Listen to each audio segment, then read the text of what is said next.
Iragas. Tsara, validé.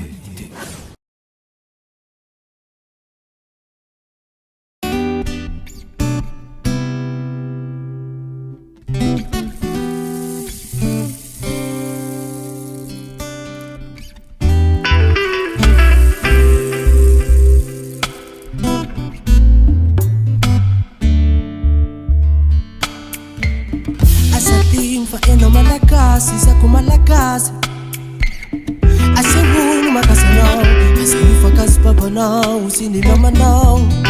Ajaary ny fifandrafina fa misavigny fa samy refiavina mahery ny firasankina io. Fitsarambela tsy anao elao fa tsy manjary avako aby.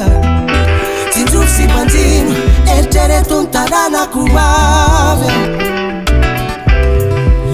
Tsimba faly fa malagasy azafady manontany.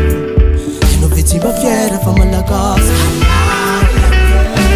zaho faly ravoravo fa malagasy. Misotrandrana ary fa nomeny kasikara. Fifanajana miano fa olana andao hitolona. Fihavana nilay ny masoana.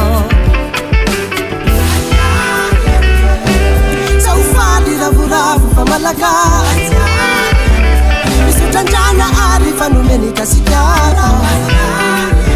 Fifanajana miano fa olana andao hitolona. Fihavana nilay ny masoana. Koa andeha isika ifanao sosy mba ifanara-tsaina.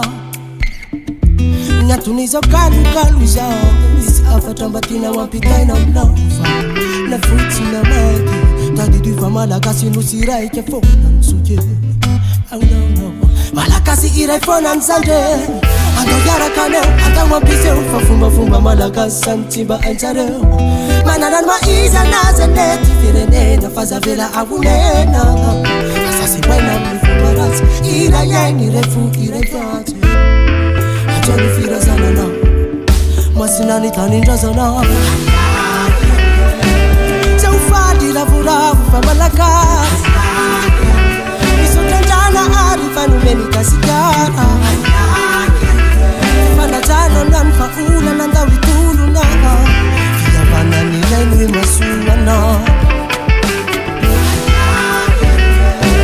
Zaho faly ravoravo fa malagasy misotrandrana ary fa nomeny kasikara. Fifanajana miano fa olana andao hitolona. Fihavana nilay ny masoana.